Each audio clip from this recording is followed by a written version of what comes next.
Hi friends, it's Pastor Harley from the Broadway Global Methodist Church. Today, if you've been reading through the Bible with the church, you might be in 1 Samuel chapter 22. And the verses from beginning at verse 6 tell this story. Now Saul, the king, heard that David was discovered and the men who were with him. Saul was sitting at Gibeah under the tamarisk tree on the height with his spear in his hand, and all his servants were standing about him. And Saul said to his servants who stood about him, "Hear now, people of Benjamin. Will the son of Jesse give every one of you fields and vineyards?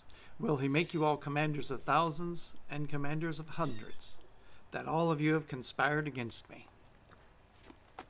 Now what we have is King Saul making basically a political speech.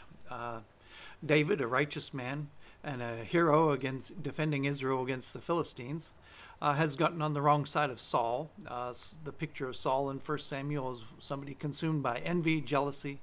He's not walking in the ways of the Lord, but he makes a political speech, and it's interesting that he feels it would be persuasive. If you follow David, if you're friends with David, and in Saul's mind, being friends with David just meant being Saul's enemy, though nothing could be further from the truth. But he says, if you're friends with David, is David going to give you fields and vineyards? Is he going to make you commander of armies? Well, it's interesting that Saul feels that mostly people would say, well, will David give me these things? Will these better circumstances come to pass for me? When the question is, will you be closer to God if you follow after David? Will you be closer to God or farther from God if you follow King Saul, who has been on murder and destruction and self-seeking? Well, it's interesting. Saul thinks he had a pretty good shot to keep his people loyal by promising them good things and asking them, what possible good is it following David? As we know, virtue needs cheap thrills. It would sell better.